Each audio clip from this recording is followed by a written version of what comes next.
Nero Smith live from the Forbidden Library. Hello, happy Sunday. Good afternoon. ADTR 210.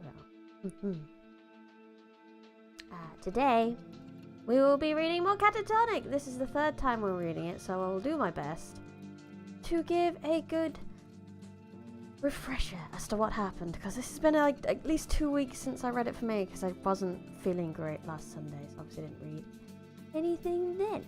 So, Cat-a-tonic follows a dude who works for a pharmaceutical company that is built on top of an old prison, and he's the guy who has to deal with the very old archives in the oldest part of the building. Basically, no one knows he exists. They ask him for things, he goes down and gets them, he brings them back. And what he did bring back at one point was this strange little book that gave him an electric shock when he touched it. Very strange.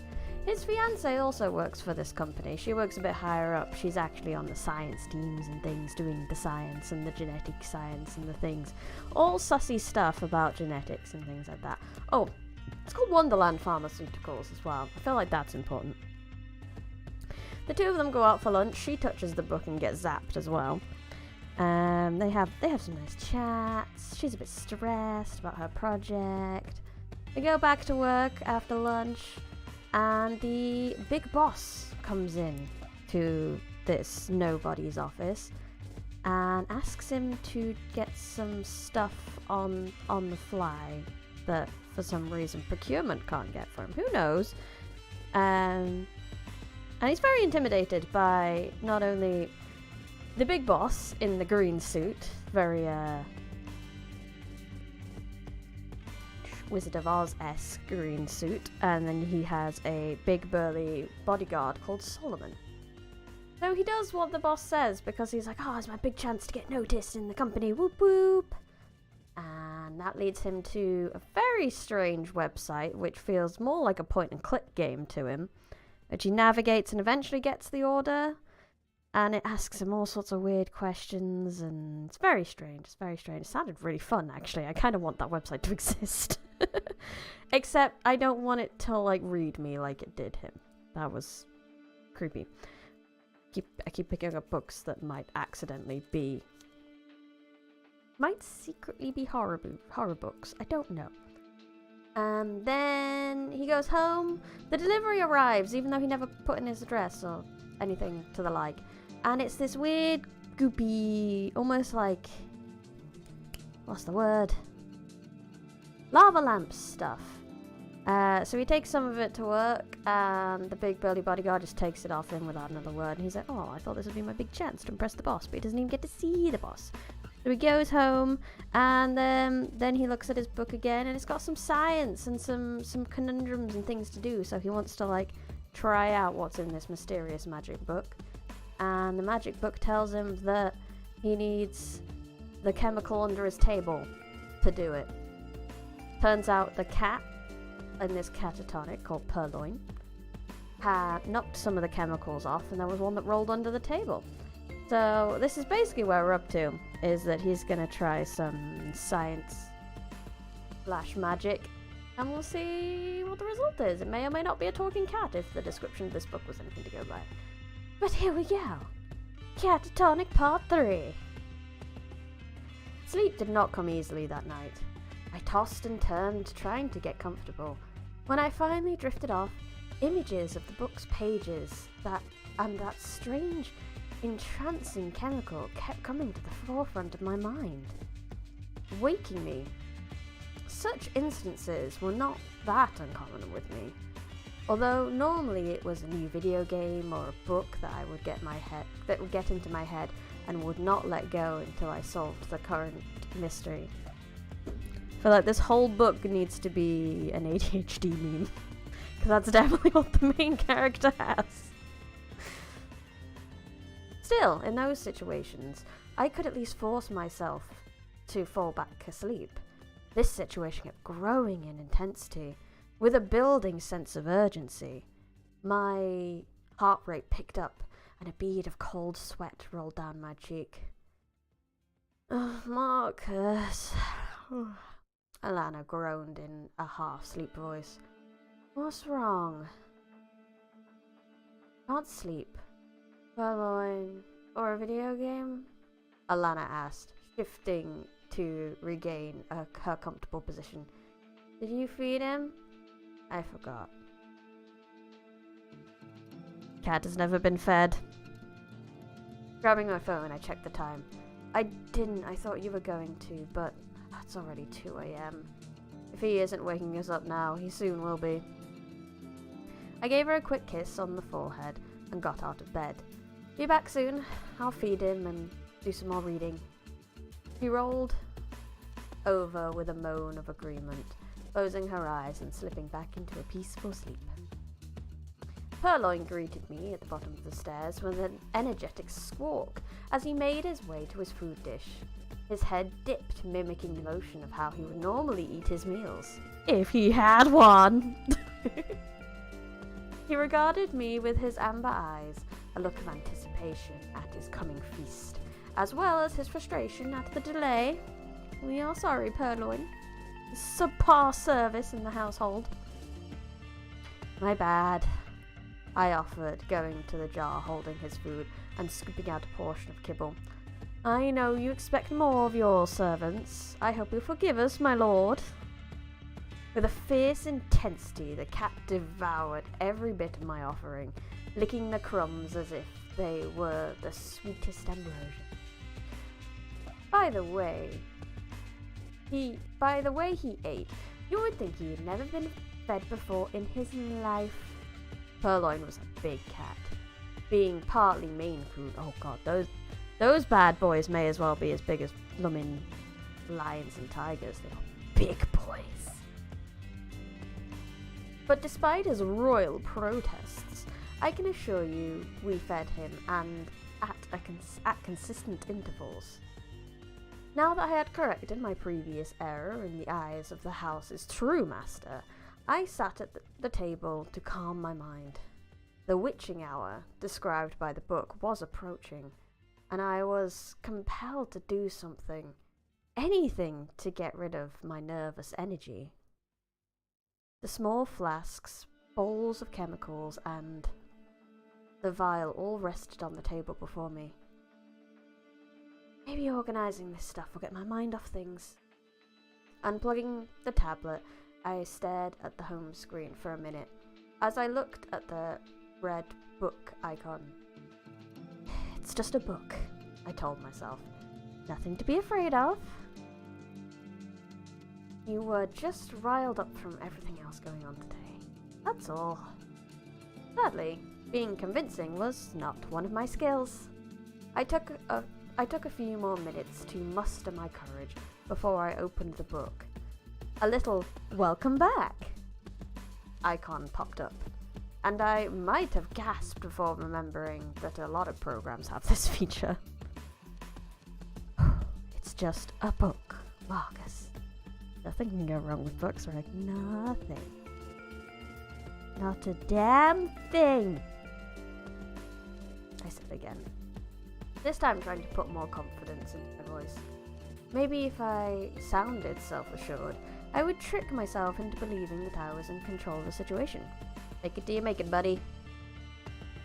As I reviewed the ingredients and instructions for the better part of the next hour, I relaxed. Organising and storing things had always been a kind of passion for me. I was never that guy who put a label on everything, but I always knew where or how to find some things. I guess that made me a good fit for my job, even if it was as fulfilling as stuffing an envelope. There were a few items I had missed earlier, chemicals that sounded familiar, and the act of researching them calmed my mind. Realising these components would not be found in the kitchen, I headed upstairs to my storage room. The room was actually a second bedroom, but over time I started putting more and more on-hold projects in there as I moved on to new interests. There were many great ideas in here. I bet any of these could change the world. If only I had the time, energy, resources, and money to complete them. Ain't that the truth? Sifting through my past endeavours, I found a large set of homeopathic chemicals and a large jar of pickled brine. Pickled brine? Pickled brine? No, just pickled brine. To be honest, I still don't remember what I had originally thought I would use the homeopathic items for. I think I just liked its ornate wooden storage container and the tiny jars that came inside. Aesthetics. Still, some jars had things I needed. The brine was from the time I tried out pickling various vegetables. It turned out that not everything tasted good pickled. Not much tastes good pickled, in my opinion. The jug was very heavy, and I could barely get it to the bottom of the stairs without dropping it. At the kitchen table, I fought down my desire to retch as I scooped some of the liquid out. With these items added to my assembled chemicals, everything seemed to be in place. I set up each material in order it would be added. All that remained was to start the process. Despite the heavy lifting, I was renewed, energized by the accomplishment. A smile crept onto my face. This was as close to doing science as I had ever come since I was in high school. I have one bit of bad news for him, is that he doesn't have anything to write stuff down with.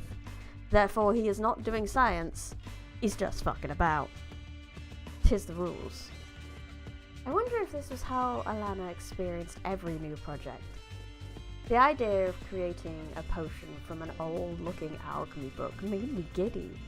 This was like something out of a fairy tale or a comic book. The moment where the wide-eyed kid took his first step into the magical world. Of course, I was no kid. I wasn't even an unpopular teenager in high school. I was a young man with a 9-to-5 job and a fiancé. My life was mortgages, not missions. Doing something like this, even if it was all pretend and would probably lead to nothing, was my chance to try out something. Plus, since this was all from a book in a pharmaceutical building's archive, I was sure nothing bad could come of it. The most famous of last words. Nothing bad's ever... Touch wood, my friend, touch wood. When I had come downstairs, I had hoped to wear myself out and prevent a feline uprising, but now I was waking up and wanted nothing more than to continue. If I could not sleep earlier, there was no chance I could sleep now. What's the harm in trying it out? What's the harm? I asked Purloin, who had begun a long bathing ritual. He cast me an offended stare. Clearly, I had broken some cat protocol by speaking during his routine. Rude. Step 1, I whispered as I kicked off my experiment. Since my audience of a bathing cat and sleeping fiancé did not seem to enjoy being disturbed by my grand experiment. The steps went quickly as I added a pinch of this here and a dash of that there. Alana had mentioned that some chemicals were so old that they might have lost their efficiency, which was fancy chemist talk for expired like milk. However, I was determined to see this through. I wouldn't let something as simple as old materials stop me from conducting a magical experiment from an ancient book. Where would the logic be in that? Besides, this was supposed to be an introductory potion that would let me do any other experiment. Why not try it out really quick? Then we could do a real run tomorrow once Alana was awake. Everything went smoothly until I got to the last instruction. This was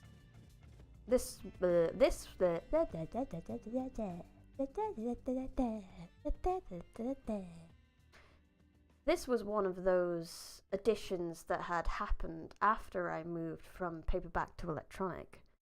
Add the recombinant, it instructed. Holding the vial before me, I looked down at the bubbling liquid.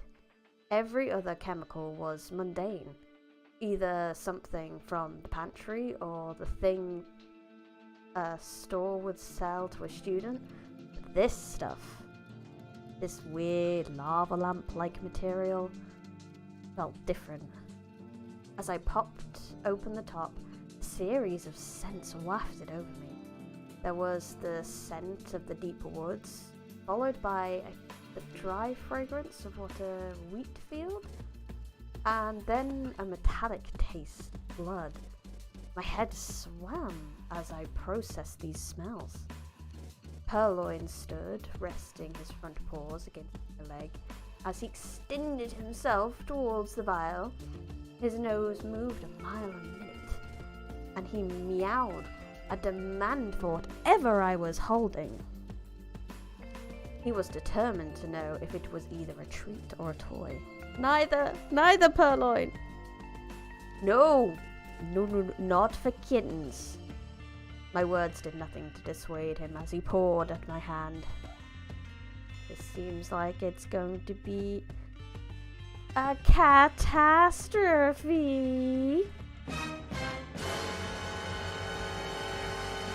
And that was the wrong button. I meant this button.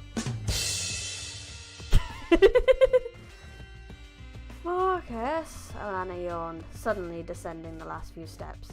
Her voice was as close to a shout as a whisper could get. You know what time it is? She paused for a fraction of a second before adding, It's 3 in the morning. You should go to bed. You can play lab tech tomorrow. Sorry, Alana. My voice returned to a normal volume. She shot me a look, and I matched her tone. I'm almost done. I just need to add the last chemical. Holding the new chemical forward, I let a little bit of the liquid within the vial slosh around and catch the faint light. Its contents sparkled, causing a little reflective rainbows of light to crackle over its surface. I just couldn't sleep, and I thought I would do a trial run. Besides, it's been a lot of fun, and... Marcus, Alana groaned, still a little groggy. Go to bed. It's too late to be conducting experiments. You have all weekend. Her eyes turned to the chemical I was holding. Wait, I thought you took all those back earlier. Where did that come from? Purloin continued to whine, propping himself on my leg as he eyed the vial. Whether it was a treat or a toy, he clearly demanded the chance to inspect and sample its contents. You were going to be doing a strange experiment. You should at least open the windows. She stepped off the stairs and into the room, unaware of the pickle brine jar. Tripping over the heavy obstacle, she lunged forward just as Purloin's patience ran out.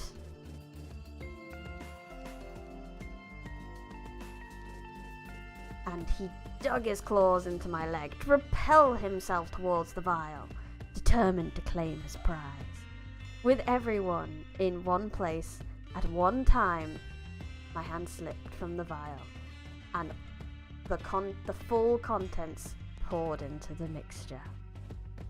The concoction issued a loud thump, and a thick blue mist rose from the glassware.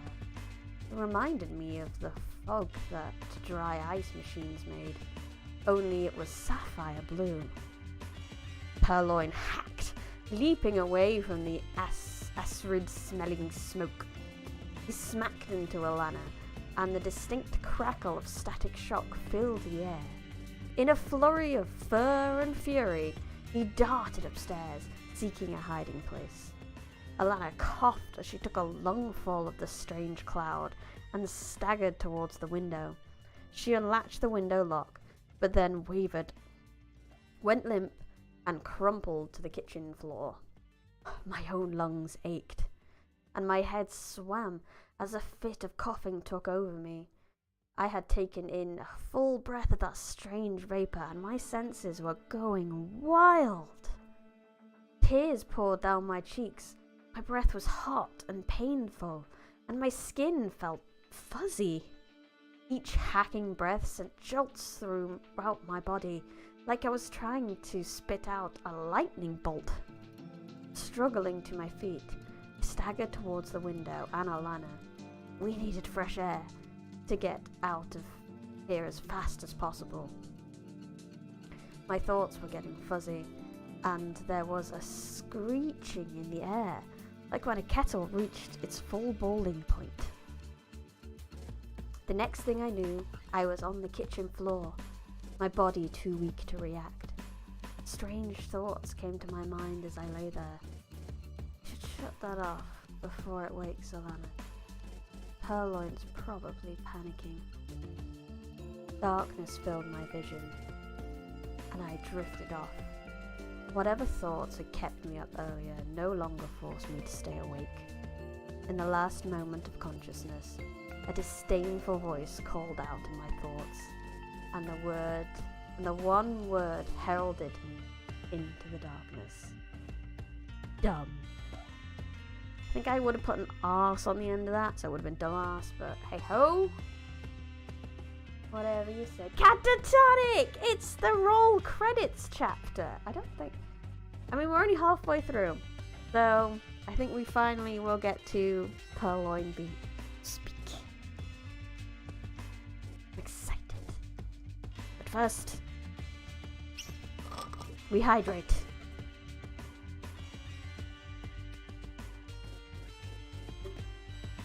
Da da da. Oh, and I need to update my. Oh, wait a second. I forgot a thing. One hot minute. Let me update this currently reading, and let me just do a quick thingamajig. I forgot I had a thing today. I did a thing recently. The thing that I always announce that I do. Can you guess what it is? You need to download this thing. You put it in here. And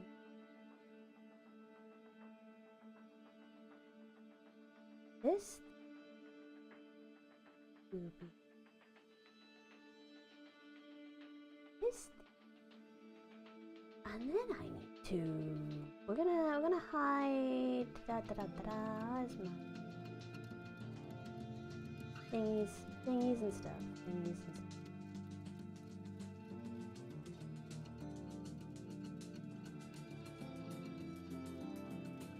Ah, that one. Okay, we're just gonna hide this a hot minute because I forgot.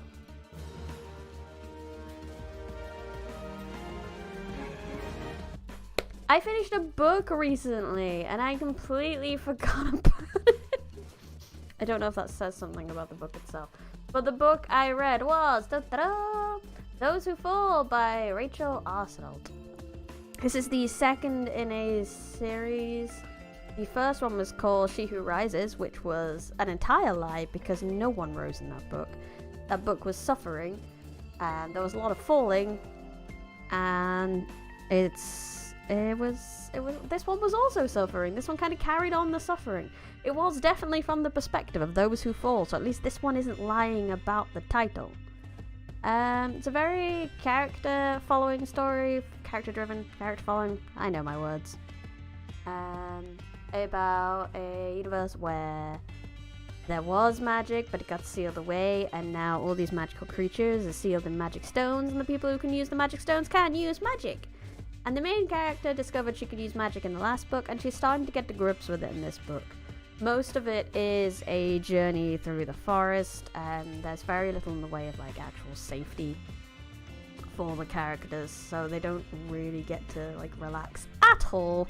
You're on your edge of the seat most of the way through this book because you're just like, holy duck, can they get a rest, ever. No, they cannot. However, we do have more dragons in this book, which is wonderful. Who doesn't need more dragons? It's great. Really looking forward to the third book. I'm hoping we get a little bit more outside the main character in the third book and a bit more of what's been going on with some of the side characters that are attacking and some of their motivations. That would be lovely. That's what I want the most. There's also a absolutely wonderful reunion scene in this one that made me so happy, and it got quite gay in this book as well. But yeah, I read that book. I can also update my books read to be this. Yay! So yeah, just a short break to tell you about that. And now back to the main event of Cat-a-tonic. If I can find... there it is. Yeah. Back to Cat-a-tonic. Back to our regularly scheduled broadcast. The next thing I remember was waking up, sitting at the table. While the world came into focus, I could just make out the clicking of plates and silverware as they were being placed around me. As I worked on sitting upright, a voice called out to me. The speaker's tone and cadence were song-like, and the sentence ended on a high note. Ooh, let's see if I can get this right. Ah, you're awake.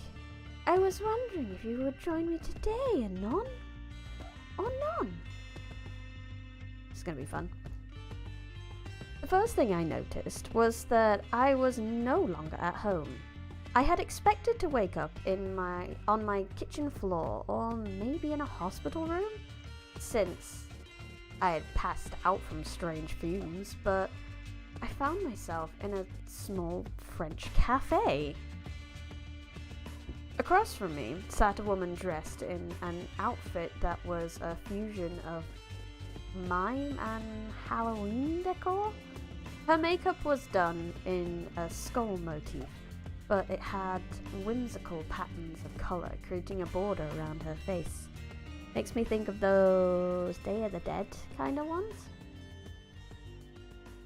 Are you talking to me? Where am I? Who are you? Bon, the brain is working. You are with me, Mademoiselle Mina. And you are in my cafe. Apologies for any butchering of accents right now. Pouring out 2 cups of tea. Tea! She spoke with a giddy energy. I will do my best to answer everything. Oh, it has been too long since I had a proper guest. Her joyful expression and mannerisms eased the growing panic in my chest. Perhaps this was a dream. After all, I had just inhaled a lung full of chemicals. Maybe if I played along with my dream, I would wake up quicker. This is a nice place you have here. Very comfortable. Thank you. Merci. Being between places can be a very frustrating experience, but being between moments can provide clarity. I find my little cafe quaint, she answered, finishing 1 cup and pouring the next. Oh, she drinks fast. The scent was more flowery than I remembered tea being. Bro, there's different kinds of tea. Now, if you have some questions, before I can answer anything, I need to let you know the rules of my cafe. My stomach twisted a little at the comment. Rules for drinking tea and talking? Miss, I don't think I'm supposed to be here. I have to get home. There might be some mistake. No mistake, she cooed. I found you in need and invited you in. Where is here exactly? The last thing I remember, I was mixing some chemicals. She nodded as she spoke, seeming to confirm that things had happened exactly as I described. Oui. Now you are transitioning from your life. Transitioning from my life? Like dying? So this isn't a dream. She said nothing in response, but gave me a small smirk as she stirred sugar into her tea. Whatever game she was playing, that was a step too far for me to enjoy. Okay then, I muttered, time to be going.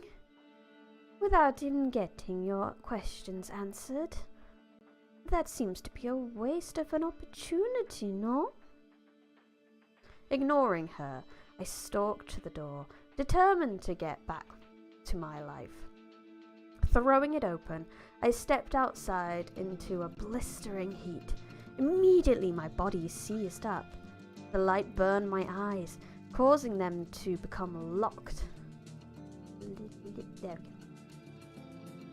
Or strained. Is that right? Did I accidentally click too? Yeah. Technical difficulties from Kindle. In a squint. What I was seeing made no sense. There was nothing outside the cafe. Well, that wasn't completely true. All I could see was an endless wasteland of broken ground and sand under a pale yellow sky. Grit in the wind stinging at my unblinking eyes. The only thing that broke up the landscape was a small weathered shack, worn down by years of exposure to this harsh environment. It stood in defiance to the elements. I tried to move, to make my way to the shack and get out of this painful heat, but my body did not respond. My eyes were dry from the biting winds, and I could not close them to even blink. No matter how much I struggled or strained, I could not force my body to respond. For all intents and purposes, I was a statue in a wasteland. A chill grew in my chest, slowly reaching out into my limbs and stretching the length of my spine. I need to move. Why can't I move? The door to the shack opened. I tried to call out, to turn, to do anything besides stand there staring vacantly. A woman emerged, her expression hard and angry. She glared at me like I was some mangy stray animal that had wandered here looking to steal food. Words were coming out from her mouth, and she waved to shoo me away. I could not make out what she said, and I could not comply with her dismissal. All I could do was stand motionless in the blazing heat, watching the world shimmer around me. Then, something dug into my shoulder and pulled me backward. Even when I was under attack by some unseen force, my muscles would not obey my command to turn. The more I moved, the more my body tingled with the sensation of pins and needles. I like pins and feels bad, bro. The world's colours inverted like a photo negative, then everything went dark. Alone in the endless darkness, unable to move while something crawled into my flesh and pulled me backwards. My stomach tried to heave despite my inability to move. Light flickered, a series of flashes brought momentary illumination to the desolate scene. I wished I could have closed my eyes against the light, but as I moved, the speed of the pulses increased. I noticed that the brightness was radiating from behind me, or maybe it's coming from me? With that thought, the next burst of brightness flowed out. When the pulse touched the horizon, it climbed up the sky as if it was hitting a wall. The light pulse reached the edge of my vision before there was a thunderous boom, and the entire sky shifted and shook. constellations and that I had never seen before formed. One was a great wolf's head, another looked like a squinting pair of eyes, and the last one appeared to a two-headed, multi-limbed figure. The stars making up the images flared until they popped like blown light bulbs. As the sky sizzled, spots formed before my unblinking eyes, and I saw Earth sitting alone in the sky. I'm on Earth, aren't I? The woman from the cafe's words echoed in my mind. You are transitioning from your life. I kept commanding my body to move, to stop sliding backwards. However, it seemed to be all for nothing. My eyes remained locked on the Earth as a whole tore the sky open, and comets of every colour soared out. Their tails wove together into a net around the solitary planet. When the comets' paths were fully intertwined, the multicoloured net pulled Earth towards the hole. Even though this had been happening millions of miles away, I wanted to hide, to not be visible to the force behind this display. As if in response to my thoughts, the power surged and a tendril of energy fired at me. A rainbow of celestial power shot from the heavens towards me, and I remained frozen in place. With a jerk, the tugging force on my shoulder pulled me once more, and I toppled over to the ground instead of falling onto dry, broken ground. Found myself back in the cafe. What in the world? Standing over me was the woman from the cafe. She smiled as she looked over me. Not your world, no? Helping me to my feet, she brushed dust off me. Perhaps now you would like that tea. I assume you have questions, yes? Sweat poured down my face, and I enjoyed the ability to wipe my brow. Yes, please, but I think I'm going to take more than one cup to quench my thirst. He laughed. Well, while Mina's cafe is always welcoming and accommodating, I think we only have time for one cup. He sat back at the table. I reached for my cup. Before I lifted it to my mouth, he reached out to stop me. Remember the rules. For every question you have, you must take a sip of tea. Okay, Miss Mina. Mademoiselle Mina, s'il vous plaît. He corrected with a childish smirk. I am the owner of this cafe, a quaint place between the land of your past and the next place. My throat went dry. So, am I dead? No, not yet. Just having a near-death experience. If you were dead, you would have been at my sister's place. You might have seen it just across the way. Best not to think about it. Anyway, you'll end up there soon enough. Everyone does. There seemed to be a playful coyness to her voice. She seemed to enjoy the entire experience. My brain was tired, and I was not sure I understood what she meant or if I was supposed to follow the logic. But I nodded and took a sip. Coffee or soda were my go-to drinks, as I always had thought tea was too weak and had a strange after. You insulted my tea. Tea was too weak.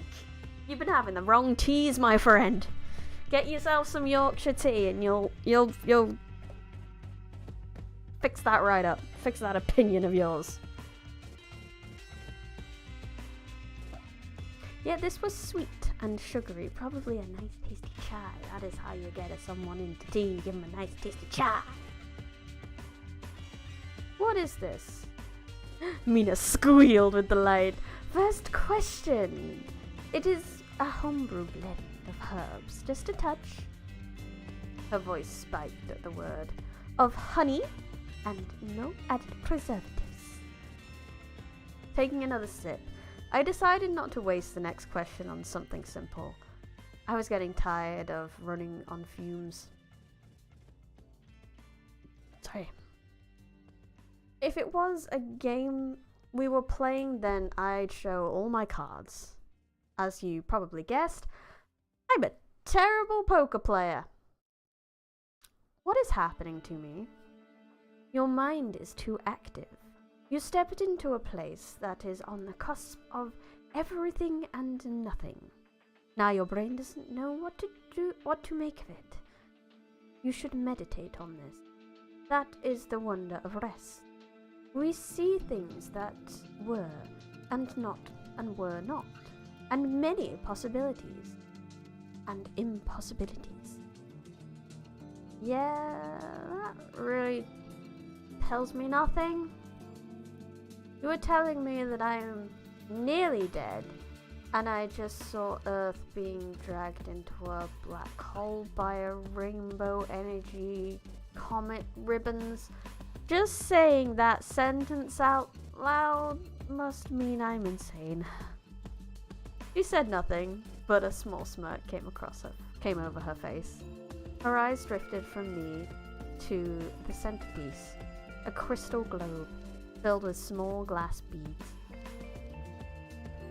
With one small hand, Mina reached into the container and picked up a single piece. She set it back down before repeating the motion. I drank half the remaining tea, eager to learn more, and a little disappointed that it was almost gone. That is good, I muttered. So, what do you think the vision means? Mina continued her repetitious motion and smiled at me. You poked a hole in the world. Her playful laugh fell flat. You've changed the entire world with your meddling. Whether that be for the better or worse, no one can really say. As for your next question, they are safe. At least, as safe as anyone can be now. With that, she dropped the glass beads one last time. As it clacked against the others, I flinched and closed my eyes in reaction. Ba-ba-da! Strange oracle lady was French. I like that. It's a cool little twist. Having a French cafe of all things in the not quite afterlife. Doesn't sound like her sister's place is very nice though. Quickly update the current reading to 11. Chapter 11. Cozy. Hey. When my eyes opened, I was still laying on the ground. Oh, what was in that tea? Why is the tile so rough? Wait, are those stars? Up! A shrill voice commanded, causing the word to echo in my head. Strange images flickered in my mind. I saw myself in bed, in the early hours of the morning, just before my alarm would go off. Then I was napping on the old armchair. The last vision showed me sitting in front of my computer. The angle of these scenes was the most unsettling. It was from my perspective, or it wasn't from my perspective, or even how I thought I looked. But as if someone was following me and watching my every move. A primal fear of being preyed upon gripped my heart. Up! The command came again, followed by the same images once more. The voice was angry and blunt. No, it's more of an agitated disappointment than anger. This time there was a tugging on my chest, like an invisible hand was trying to lift me, but was not strong enough. Up! The voice in my head boomed the third time, with those same images, which now repeated on an endless loop. There was a deep agitation in the voice this time, like how my parents would give me a final warning when I was a kid. Finally, with a wince, I sat up and took in my surroundings. Powerful hands grabbed me and pressed me down onto my back. A face donned with a surgical mask appeared in front of me and started speaking. It was then I noticed the ringing in my ears, as it blocked out everything the person was telling me. The figure kept repeating whatever he had said before, shining a small flashlight into my eyes. I winced at the sudden brightness, but tried to keep my eyes open and follow his back and forth motion with the light. Oh, what's going on? Wait, if I can hear him, who was talking earlier? After a few deep breaths of chilly night air, the fuzziness in my head cleared and the ringing subsided. Time seemed to speed up, at least enough for me to recognize my surroundings. The first thing I noticed, I ached everywhere. Even while resting on my back, it was like I was lying on a pile of pins and needles. Every part of me tingled. The spots before my eyes coalesced into stars in a normal night sky, and I recognized the trees and building around me as our complex's courtyard. The figure looming over me wore a paramedic's uniform and had been talking to me as I studied my surroundings. What? He leaned back from the volume of my question, and I realized the world hadn't gone quiet. I was still not hearing it that well. I said, "Can you hear me, sir?" The man repeated in a calm voice. After a few more calming breaths, my hearing was stabilizing. "Oh, hello, Q. Happy Sunday. Happy Sunday." Yes, I can't. What's going on? Where am I? Is Alana okay? Purloin, my cat, is he up? That same voice shouted in my mind again as a new series of images of me sitting and lying at home popped into my head. All of them from that creepy stalker's perspective. Again, I tried to stand up, but was stopped. "Sir, I'm going to have to ask you to remain laying. You breathed in a lot of something, and we think you're going to be fine. I'm going to need you to just stay down." "Dumb," the voice grumbled. The whole thing made no sense. Someone was telling me to get up and calling me dumb, but the only one around was this paramedic, and he seemed adamant that I stay seated. If he was not talking to me, then who was? "Marcus!" Alana shouted, running over to kneel beside me. "Oh, thank goodness you're awake." My heart skipped a beat seeing her. I was teetering between relieved and terrified. She was draped in an emergency blanket and kneeled to give my head a quick kiss. I gave one of her hands a quick reassuring squeeze. "I thought you were..." Tears glistened in her eyes as she tried to find the words. I nodded back to confirm I understood, and that I was okay. But tears started filling my eyes, and it was hard to see if she understood my gesture. Another medic approached and gently led her back to the ambulance. For the next several minutes, the medic explained to me examined me, and I followed all the instructions to his satisfaction, except for the continual command to stand up. Every time I tried to get up, he would immediately remind me to stay seated. I wasn't sure why he told me to do something that he didn't want me to do. He checked my pulse, breathing, and was... I lost my place a minute. Got distracted. 1 second. Pulse, breathing, and just about anything else he could before finally allowing me to follow the up command. When I finally got up, I took a moment to let everything sink in. A crowd of neighbours had formed around me, only held at bay by a lone police officer. She was barking a warning to anyone approaching, and then continued writing in her notepad. The hair on the back of my neck stood up. If the police had been called, then they must have been in the house. What would they make of my impromptu chem lab? Uh-oh. No!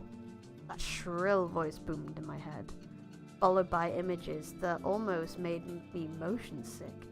It was a series of first-person movies that included falling off the kitchen counter, running from a swinging hand that attacked as I leaned towards a plate of food, and accidentally pushed it off the... Wait a second. This is Purloin. This is Purloin's point of view. Some scenes were so familiar that I got a strange feeling that I had seen these things happening before. Just as the pieces were shaping into a picture, the officer approached me and cleared her throat. I gave her my best, friendliest smile, which most people said only made me look like a sick shark. Damn, rude. She must have thought the same, as she took a step back before giving me a once-over. Mr. Kyle, is it? Nodding, I shut my mouth to hide my toothy grin. So much for first impressions. I tried to remain calm and keep my head down, but all that did was add to my shifty appearance. Whoever said you should act natural in situations like this really needed to provide more details on what that meant. Otherwise, guys like me ended up acting like, well, guys like me, and no one wanted that. Still, my shifting sights settled on her badge, where I could see her engraved name. The officer flipped the end of her notepad and loudly clicked her pen. She read over a few items before looking up at me. Mr. Kyle, I am Officer Joan, and I have a few questions about tonight's incident. In your own words, could you tell me what happened here tonight? Well, I was cook. I spoke to your fiancé, Mr. Kyle, she warned. Please don't waste my time by lying to me. You're in a strange enough situation as it is. Please explain what you were doing with those chemicals and lab equipment.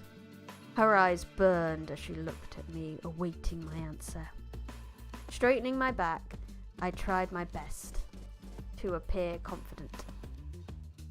Well, officer, my voice cracked as if I had just hit puberty.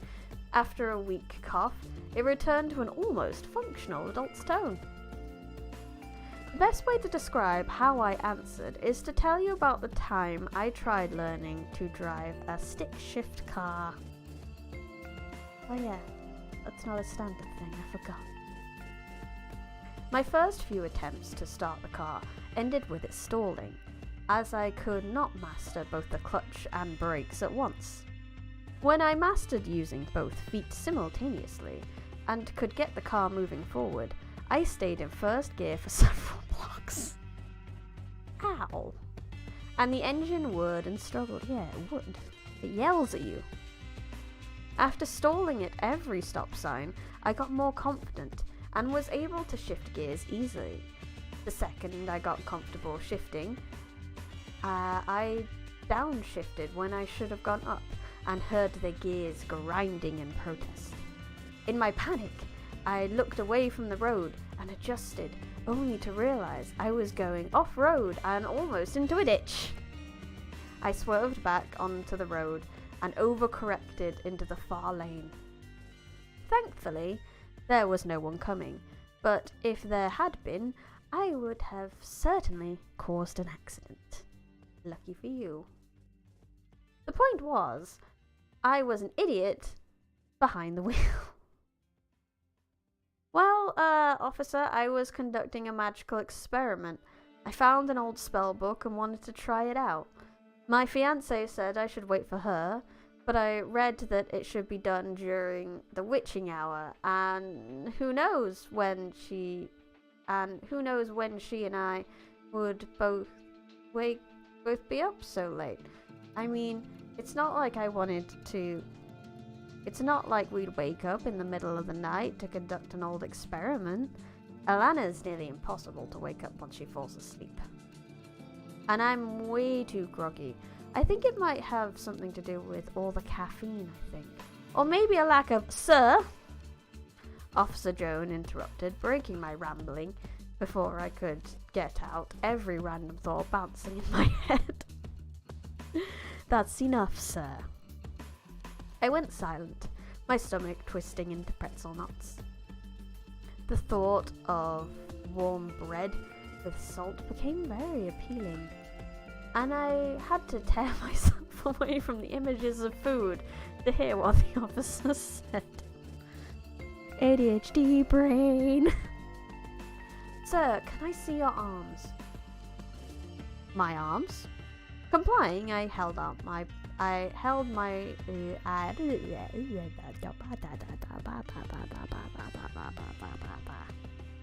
1 second while I rehydrate and process how reading the English language works.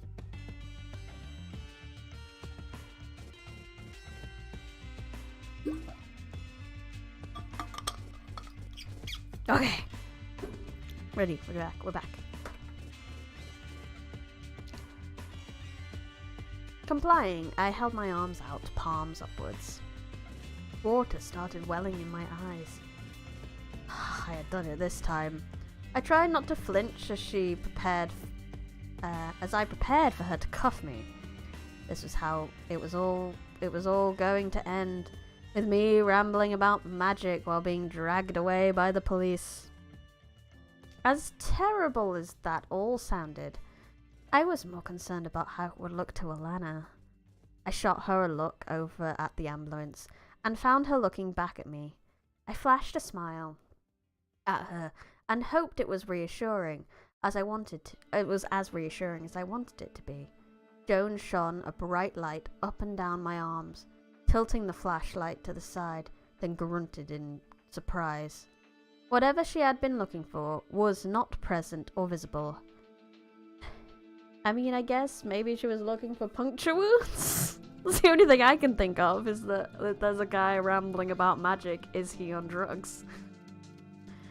Alright, well, she paused, considering. I think I have all I need, sir, but please, leave the magic to the movies and games. That's it? I'm not under arrest? No, but I'm sure your neighbours will have complaints.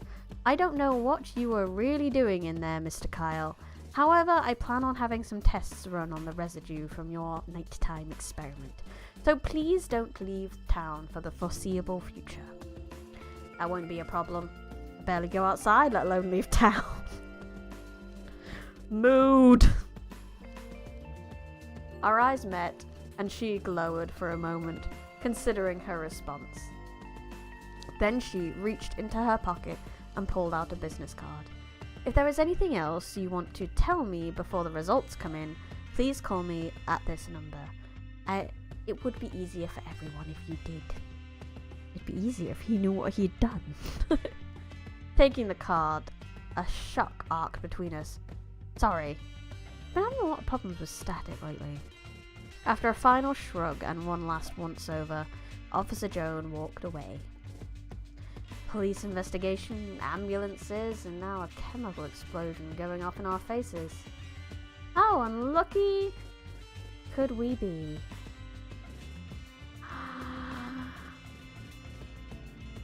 Yes, we're here. We're to the best part. The cat! She shall talk! Yay, yay, yay, yay, yay. I mean, why else did I pick up this book? Talking Cats. We had a talking dog book at the start of the year. Now we're having a talking cat book. Yes. We are lucky, Alana fumed. She paced back and forth in the courtyard. This all could have gone so badly. That the officer only gave us a warning and neither of us got taken away is a miracle. They could have charged us with arson. There was no fire, just some chemical smoke. Sure, it set off the fire alarm, but I don't think that qualifies as arson. I just don't know that we'll be getting complaints.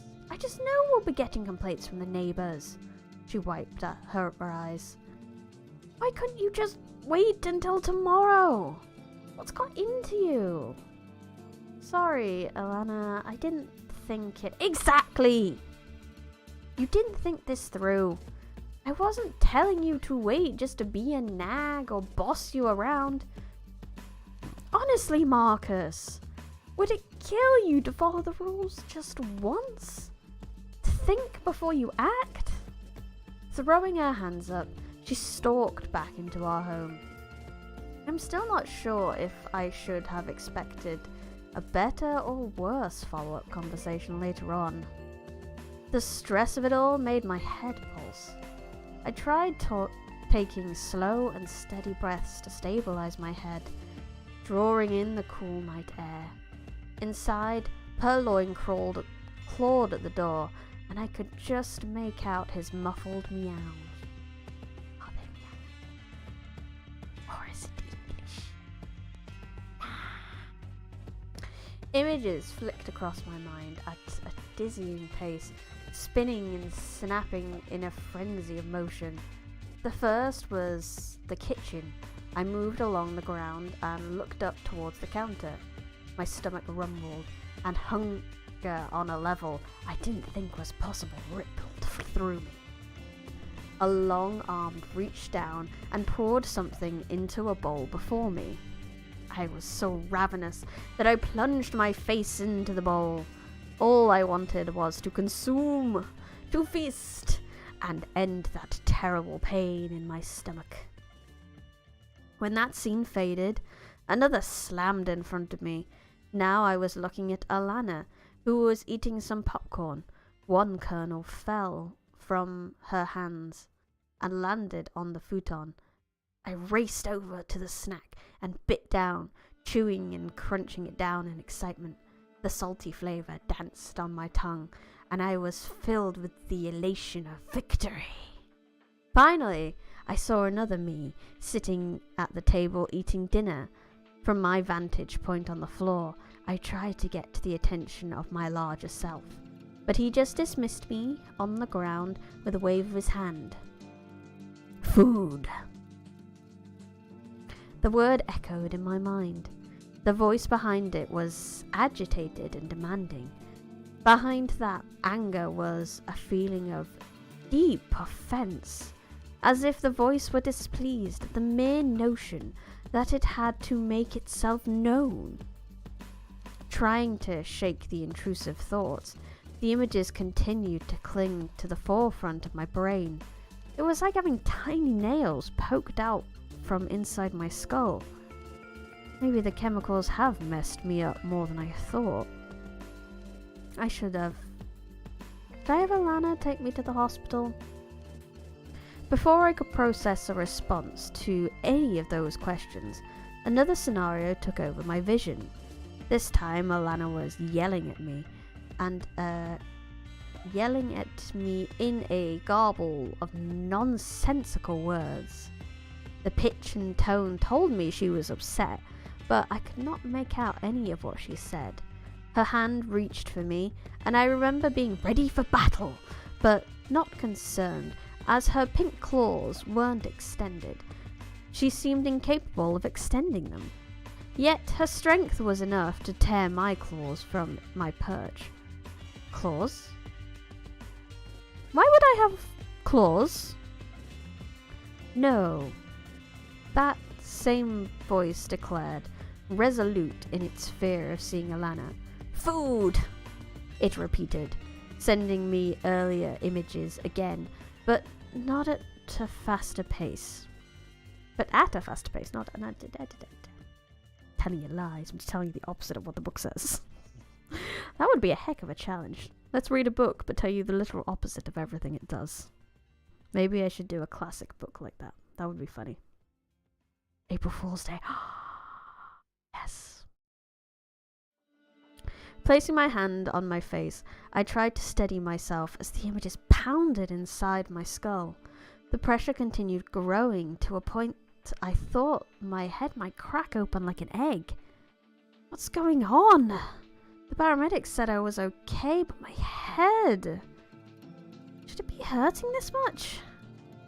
Looking back at the apartment, Purloin was clawing frantically at the window. Despite the pain in my head, it was the kind of nice to see someone so eager for me to come home. With one last deep breath, I headed inside. Purloin chirped with excitement as he raced to his food bowl, nodding towards it. More images surged into my mind, followed by that shrill voice. This time, it was excited and happy. Food! Where the heck is that coming from? Who's talking? Purloin ran to me, rubbing against my leg with encouragement, then returned to the bowl. It was like he was trying to remind me where to go. His meow was one of urgency and insistence. He sat back down and wrapped his tail around his paws, giving me a look of a displeased monarch. Yeah, I get it. You're hungry. You're always starving, Purloin. That's not exactly shocking news. Reaching down, I scratched his head. Purloin seemed pleased with my affection. I took some pleasure in seeing him happy, although it felt more than that, as if someone was also showing me appreciation. Oh no. The cat is not talking. He is linked with the cat. Oh no. New images and sensations washed over my mind. First, food scraps were tossed down to me. Then I experienced the pleasant feeling of receiving a scratch behind my ears. Finally, I saw my hand offering me treats from that wonderful yellow bag that had a cartoon cat on the side. Yes, the voice called into my mind. I really must be tired. It's almost as if... My words trailed off as I filled Purloin's bowl. Yes, the voice repeated with great satisfaction. I watched Purloin eat. A part of me wanted to eat some kibble too, but a quick glance from the cat told me he would not entertain sharing even a crumb. Instead, I stepped back. My head was killing me, like an old drummer marching band was using it for practice. Still, after all the years I had known him, watching Purloin eat his dinner gave me a feeling of pride. Okay, buddy. Enjoy your dinner? I need to talk with Alana and try apologize. It's never a good idea to go to bed angry. Right, Purloin? Licking his lips, Purloin glanced at me when I mentioned his name. His expression caused me to laugh. Somehow he could always convey deep disdain for everything with just a small glance. Images of me talking flipped through my mind, coupled with those same random noises from the earlier versions of Alana, and the gruff voice spoke again. Dumb! My voice came out in barely a whisper. What? At that moment, my phone dinged, and I tore my attention from my cat and focused on the screen. A notification popped up, stating the file transfer was complete. It took me several minutes to process that information, as smaller details came to my attention. For once, there was something else running. There was nothing else running. No apps to close, no playlists engaged. Another absence was my earbuds. With a glance, I realized they were still by my computer, where they had been since this morning.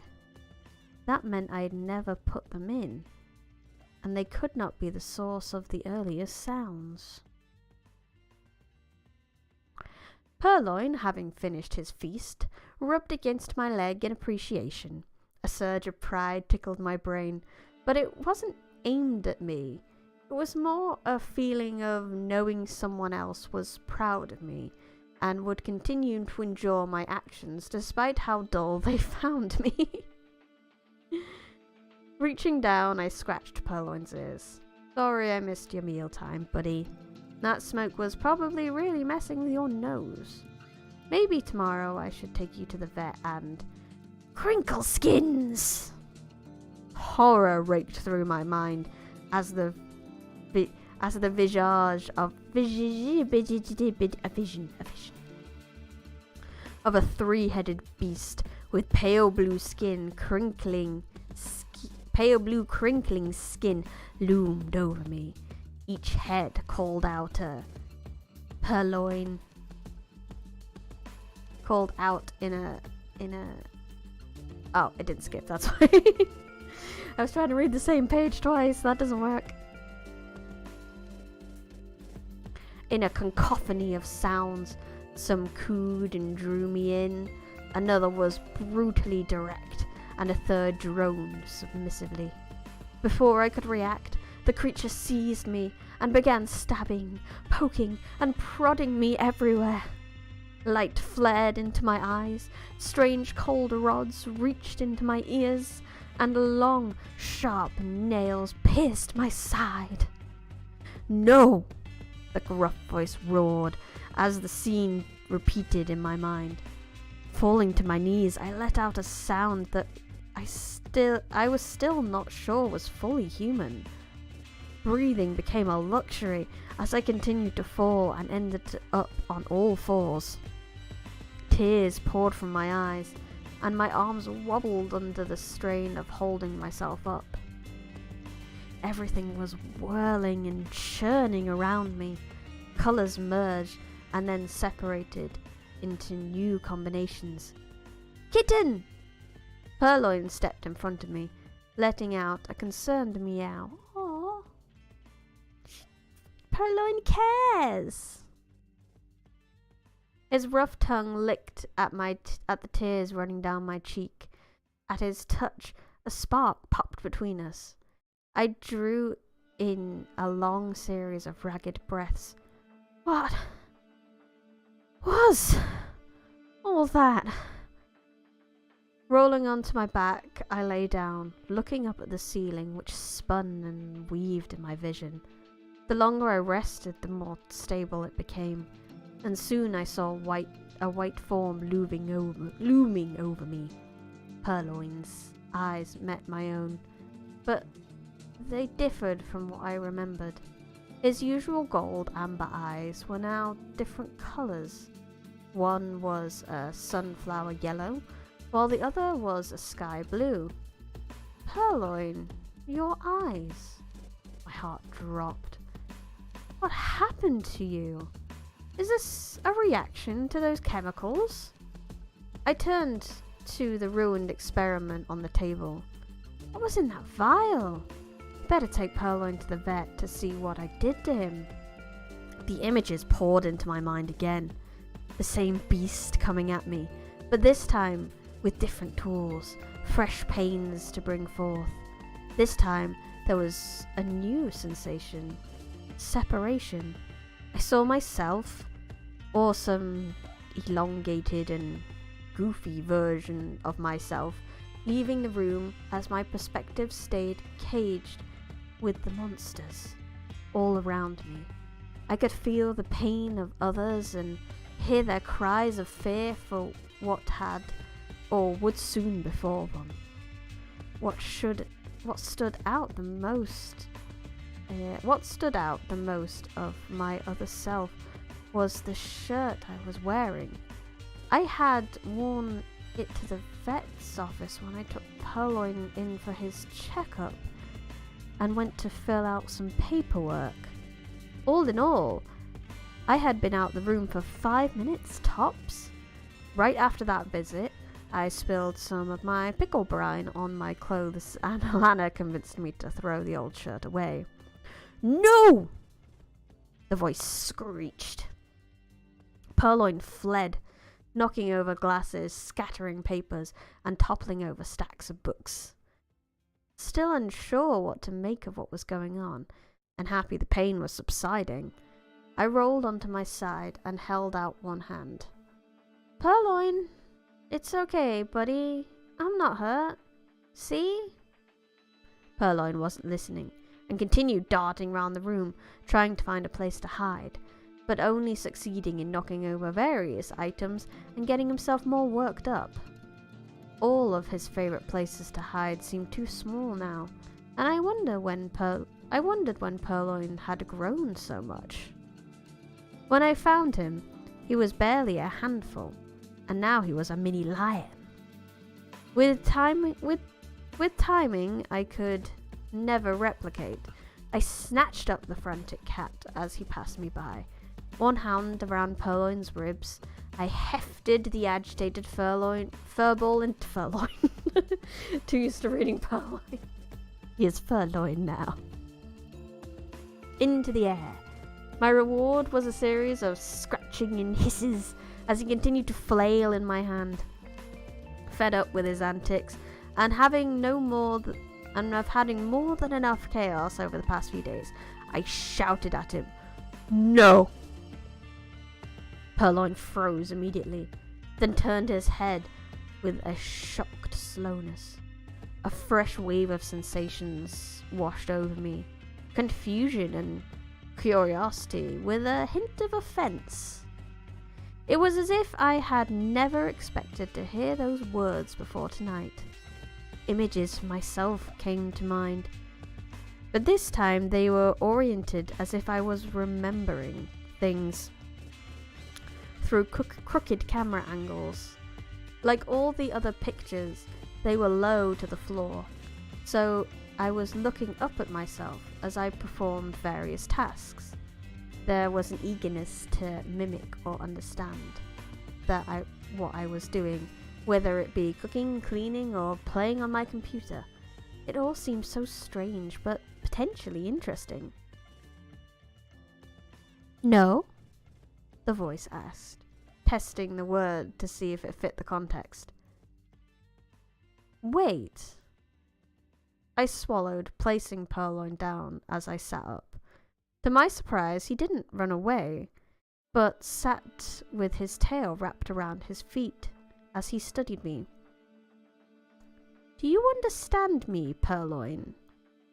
The cat said nothing, as cats were not able to speak in human tongues, but he blinked twice, which was meant to provide confirmation.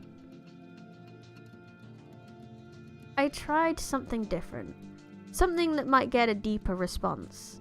Starting a staring contest, I locked eyes with Purloin and whispered, "Vet!" Purloin's eyes widened, and the images of the three-headed creatures with crinkling blue skins returned to my voice. "No!"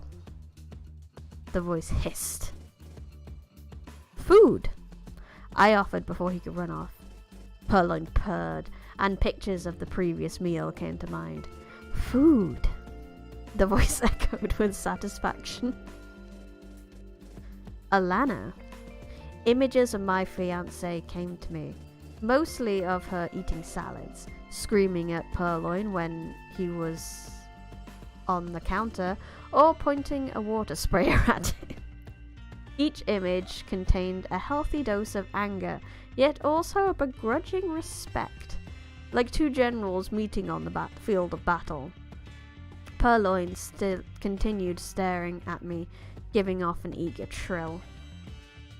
I've probably gone crazy, but I think you can talk, or at least that experiment might have given you the ability to do so. Visions of me doing a variety of chores came forth, and I could see how odd they must appear from a cat's perspective.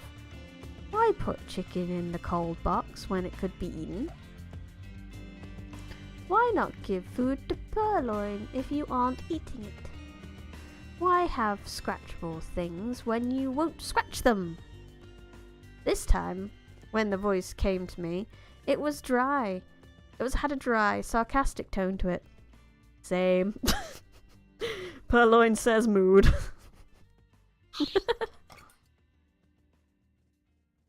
We sat in a staring contest, just watching each other. I had so many questions, and there was so much I wanted to know, but I barely knew where to start. Purloin gave off the impression that he was also interested in being able to talk to me, but was not impressed by the concept. Now that we had communicated, a growing sense of boredom came from Purloin. You're a little cheeky, aren't you? Yeah, yes. Cheeky little shit. I laughed, picking up Purloin. Down, Purloin demanded, sending a series of pictures of him leaping from heights and being set back upon the ground. Complying, I set Purloin down as gently as possible, and he rewarded me with a huff of disappointment and flicked his tail in my face. This is so crazy. Marcus, are you alright? Alana called out from the bedroom. My eyes are burning. I must have used an entire bottle of eye drops. We need to open these windows. There's probably still residue in the air. She came down the stairway with her glasses in one hand, rubbing at her eyes with the other. She leaned back in shock as she looked at me. Marcus, you're clear. Does she mean clear?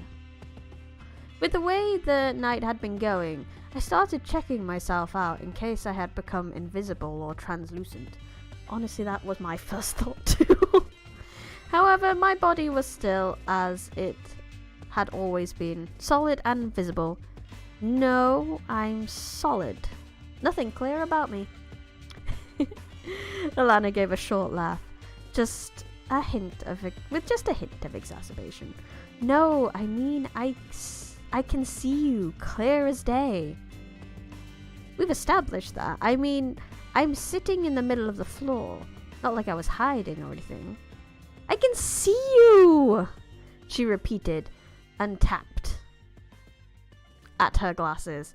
Without my glasses! Normally I would be as blind as a bat without them. You'd be a blurry blob otherwise. She stopped blinking and looked around the room. This is so weird. I can make out all kinds of things over the room, even with most of the lights off, but how? Vision generally doesn't get better after you spill chemicals in your eyes. She's gained superpowers! He got the power to talk to his cat, and she got the power of supervision.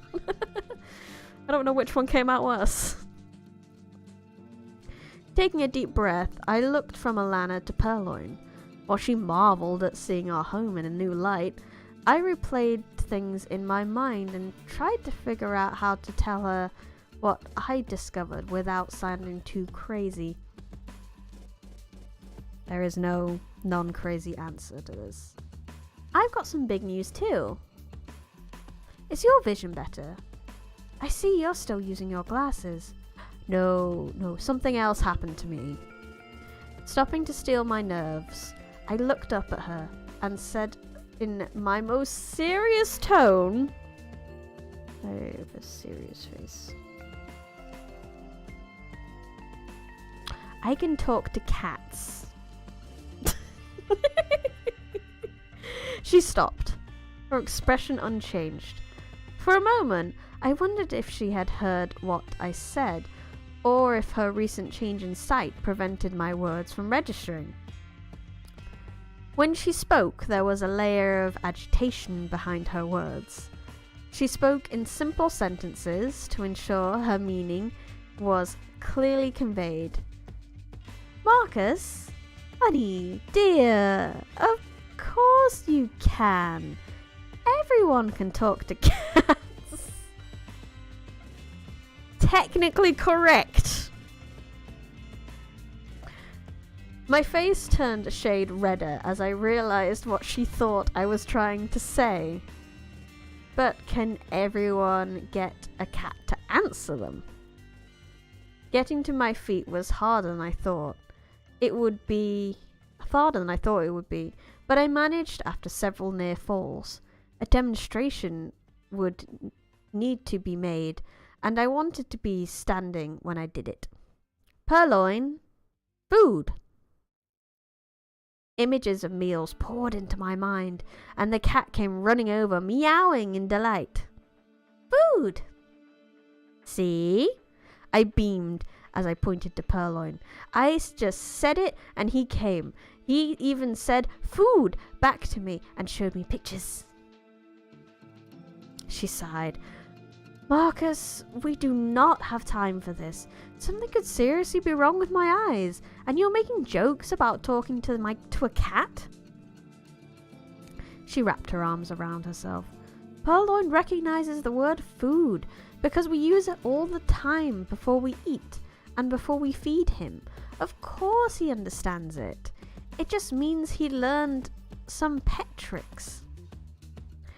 I know how it sounds, but I can hear him in my head.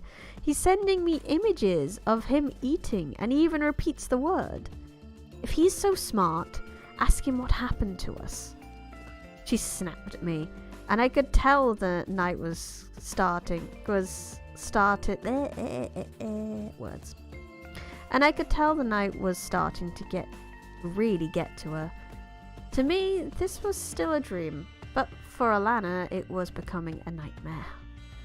Reaching out, I wanted to give her a hug, to let her know it was alright, and that things weren't that bad, but it would be okay in the end. Things were just different, and that didn't have to be a problem. She pulled away with a muffled grunt of disagreement. Purloin continued rubbing against my leg. My mention of food had garnered his attention. I got the feeling that seeing Alana and hearing the word food made him think of the meals she prepared, and he thought he was here to provide them. When she turned away from me and toward the kitchen, Purloin took that as confirmation of his belief. Darting past me, he shot between her legs like when he tried to hide. Purloin misjudged his size, and his back leg smacked into Alana with enough force to move her. With her arms still clenching her shoulders, she slipped and fell onto one foot, toppling forward. She struck leg,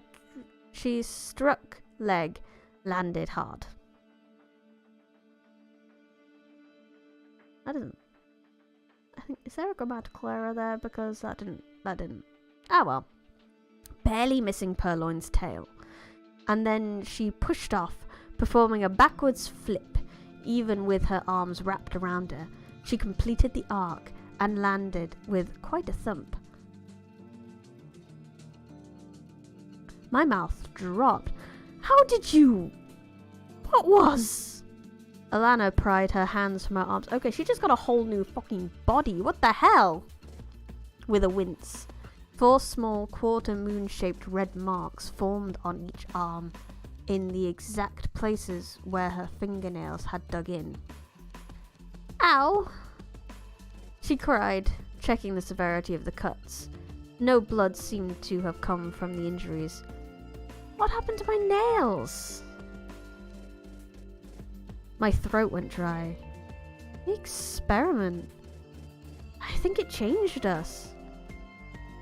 Chemicals don't make people into super athletes.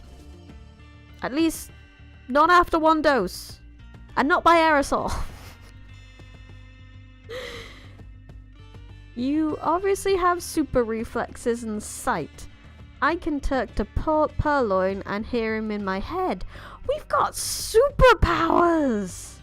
We're superheroes! Bless this man. My head swiveled as I looked around the room. Maybe this was covered in the boring part of the book. I skimmed past it. See if you can find the tablet. The transfer was done, so we should be able to do a quick search about transferring powers or what to do in case of a freak accident. Alana swept her eyes over the desolation of the dining area, then turned to Marcus with a look that merged confusion and rising anger. Boring parts? I thought you said you read the entire book. I said I looked through it, cover to cover. I didn't really read it at all, but I studied the diagrams and the recipe. A few seconds of Alana's glare told me I was not helping my case. Everything was going well until Purloin jumped. Up! Purloin echoed, sending me an image of him leaping onto the table. A hint of pleasure filled me. Knowing that I understood him made Purloin feel proud about teaching me the basics of language. Pushing through Purloin's projections, I focused on the task at hand. The transfer of pictures should be done, so we just need to find it and we can look up everything. Under a broken chunk of equipment, I found the tablet. Chemicals oozed out of the casing as I lifted it. Giving it a shake, I tried to wipe it off with a dry cloth before checking the power. After a minute of fiddling with it, I grimaced at the unresponsive machine. Damn, it's dead. Our only copy of the book and it's dead. While I debated what to do next, Alana picked up the paper copy. And I need a drink. Ba, ba, ba.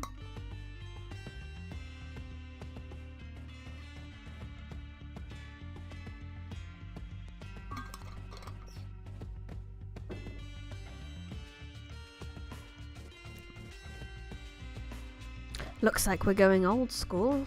Put the tablet on some paper towels to dry out. Maybe set it in some rice. Salt's probably a good one too. Salt pulls on moisture. Besides the mystery goo, nothing in there should be too dangerous until then.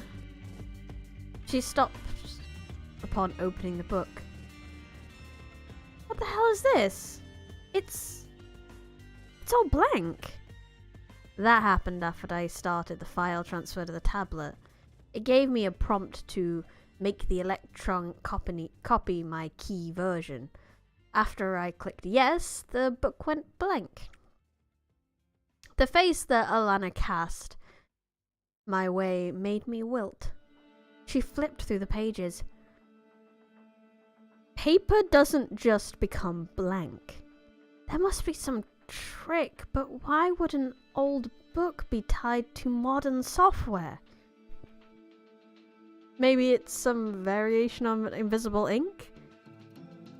We just need to hold the pages up to some flames and it would appear, right? No fire. Alana snapped. There have been more than enough explosions and run-ins with the authorities for one night. This is why she's the brains of the operation. Taking the book from her, I took a deep sniff, hoping to confirm my hypothesis that it was invisible ink or a lemon juice effect. Instead, all I got was the smoky remains of our earlier experiment. When my finger touched the page, a warm tingling sensation flowed through my hand, and a series of faint lines appeared. The words and images returned, but instead of the faded lettering and ink, it was all a crisp, clean font. Somehow, the book had become the printed version of high definition. Alana let out a small gasp and stepped back as if the book might attack her. As far as either of us knew, that could be an actual concern. That's weird. Reading had always been a passion of mine.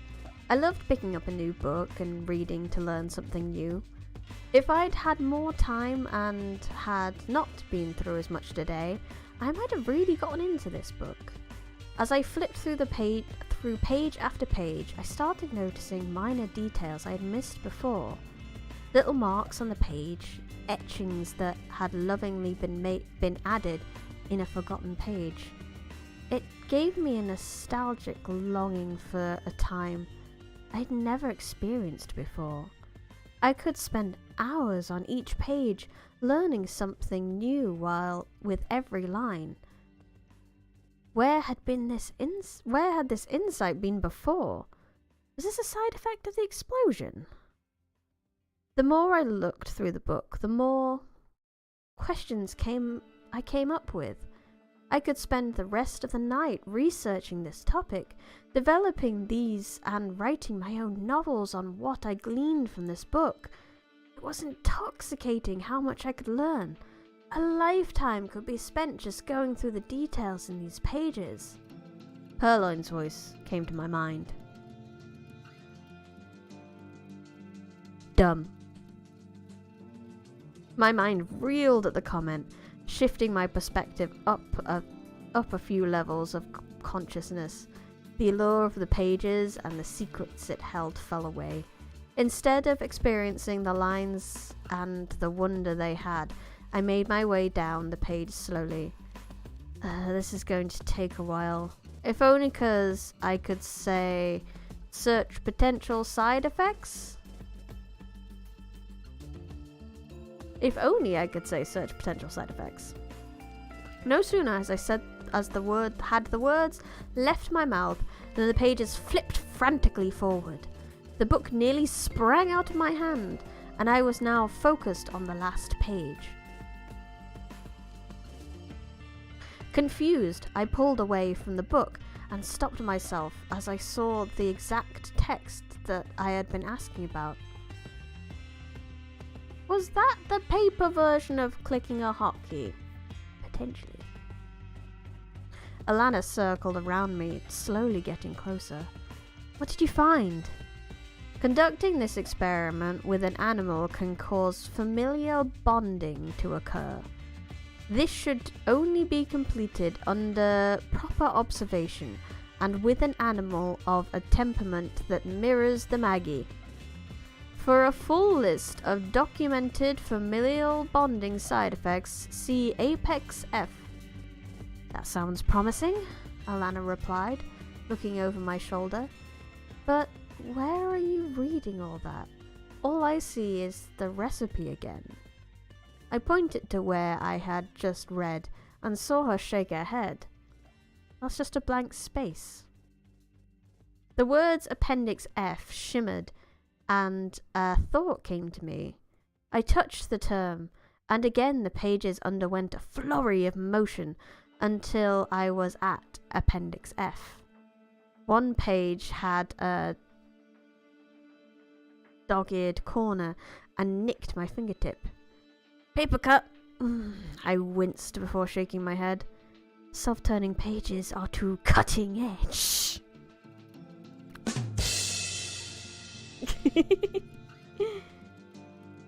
Confusion wormed into my mind, and that same tingling sensation I got when Purloin spoke returned. Something I said did not register immediately, and I could almost hear the mental wheels whirring. As the concepts lined up in my brain, understanding flared into anger, a deep, violent anger.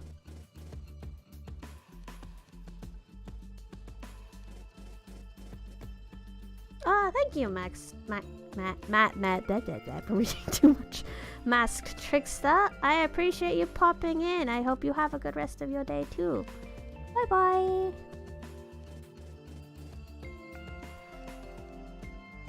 A deep, violent anger. Teeth pierced my ankle as my cat turned on me, assaulting me in his fury. No! Purloin!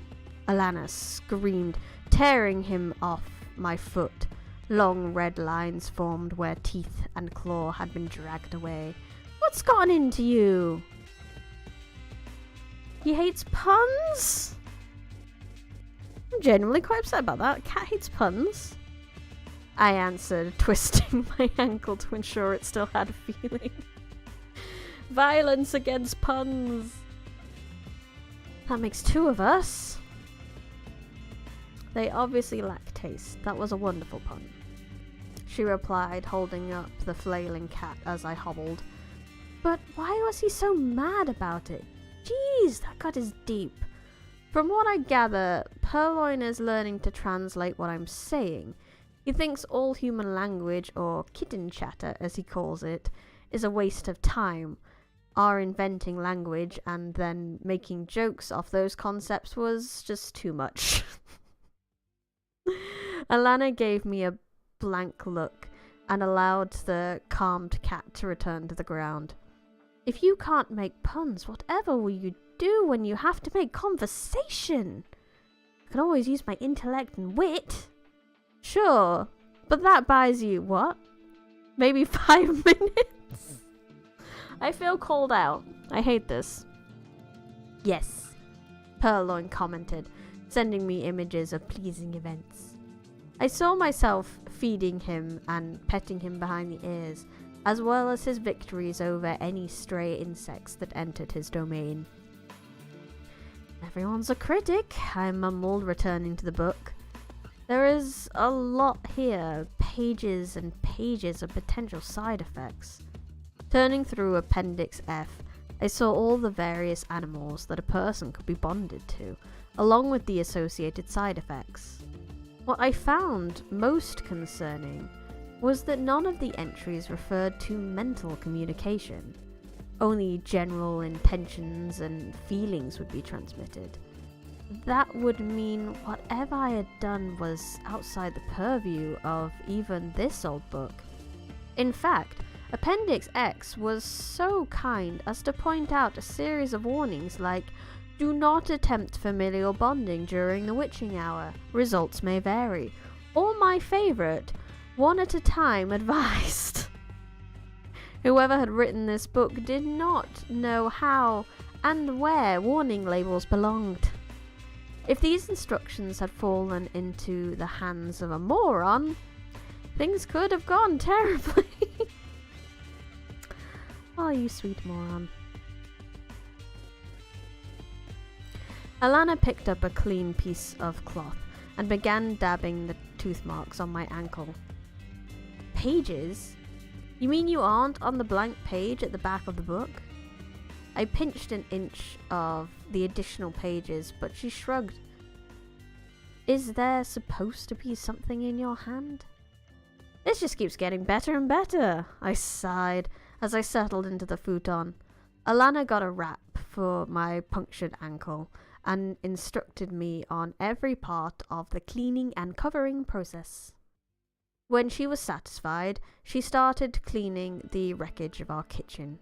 After an intense situation, she liked to keep busy, and it would be hard to find something more adrenaline-inducing than finding out you had been magically synced up to a cat. Purloin stared at my covered foot with a confused tilt to his head. It's a bandage to keep infection out, Purloin. See, there are these tiny things called bacteria. Dumb. Purloin cut me off, sending illustrations of all the times my talking had bothered him to prove his point. It took a while. Not to be deterred by his dismissive comment, I continued speaking while confirming that I could still move my foot.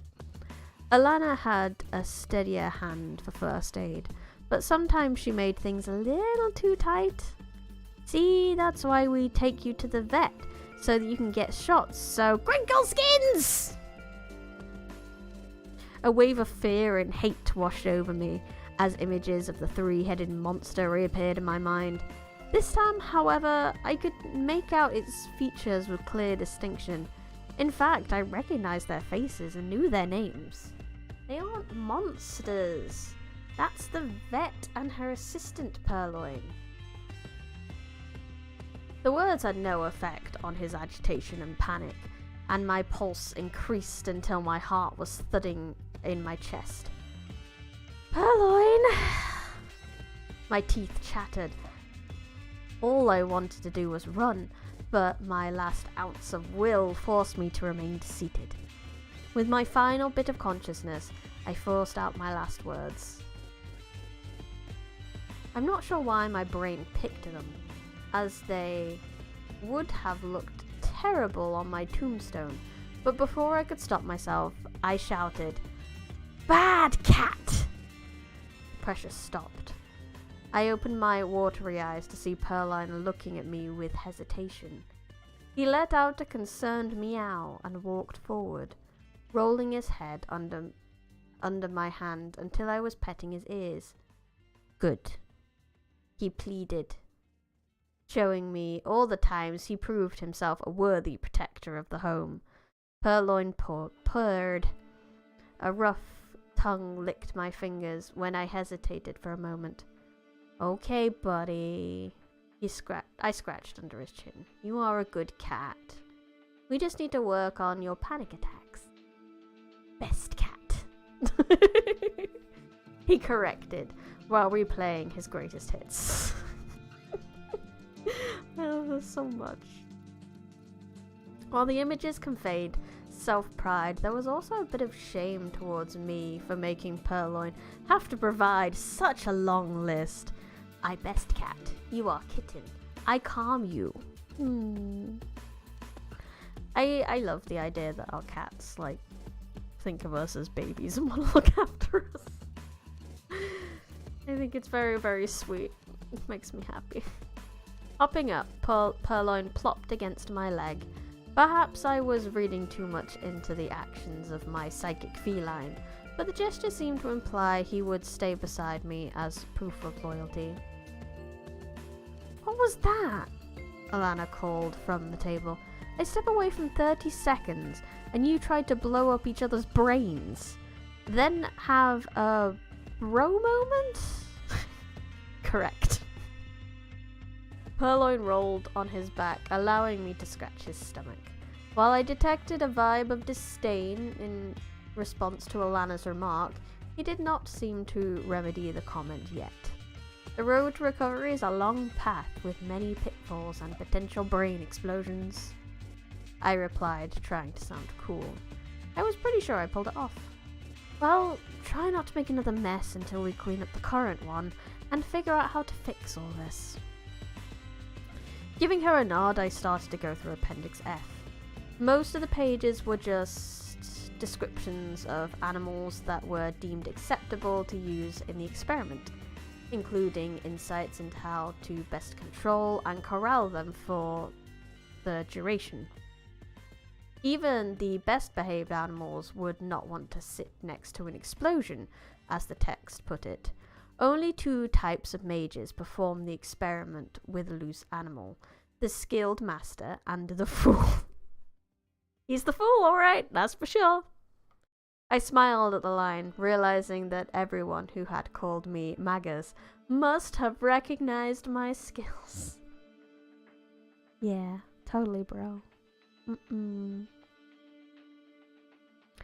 No matter how many pages I read, another one always followed. I read about finding a companion animal among apes, lizards, wolves, and more kinds of fish than I thought possible, or even advisable, before my eyes burned from weariness. Besides me, Purloin let out a slow and steady breath as he slept. The clinking of glass and plastics and the spraying of chemicals had stopped. A cool breeze came from the open window, bringing with it comfort and relaxation as I flipped the page to the cat section. The last line I remember reading that night was an additional cautionary comment. Using a cat as a familiar can have unforeseen side effects not listed here. Proceed with caution. Now you tell me, I whispered before drifting off to sleep. And that's gonna have to be where I end it for today. I hope you enjoyed Cat-a-tonic Part 3. And now we're on Chapter 13, unlucky for some. Yay, we finally got to the talking cat, but it's not talking in the way we wanted, which I think is wonderful. It's not the way we wanted, not the way we expected. Obviously, I just kind of expected Purloin to just start talking English, but they're not, and that's great. And I really don't expect Alana to get superpowers, but I can't help but think she's got like cat-like senses and reflexes now, maybe, if he's attached to the brain and the feelings and the thoughts and the consciousness. Maybe she's got more physical aspects of a cat, and that's what's happened. Who knows? Sorry. Blah. Who knows? We'll find out next week. Speaking of next week, my schedule's going to be a little bit different than usual. I will be streaming on Monday. We'll be streaming some Strange Horticulture, and then I will not be streaming on Tuesday, because Tuesday is a tasty day. It is pancake day. So I will be busy making pancakes rather than streaming. And no, I could not do that on stream because there's no way. I just don't have the setup for that. I wish I did. Yeah, so I'll be eating tasty pancakes on Tuesday rather than streaming. So I'll be streaming on Monday, Strange Horticulture, and I'll be streaming on Sunday with more Cat-a-tonic, which we might finish next week, actually, depending on how much we read, because we've only got 30% left. And I think we're about on 60, so it could be 1 or 2 more streams of Cat-a-tonic, and then we'll be done. Yeah, I think that's about all I've got to tell you. Thank you for people who showed up in chat. Thank you for anyone who lurked. Thank you for anyone who watches later on the VOD. If you could press the like buttons and the subscribe buttons, that would be lovely. Would make me happy. This has been Brandy Rose Smith, live from the Forbidden Library. I had fun. I hope you had fun.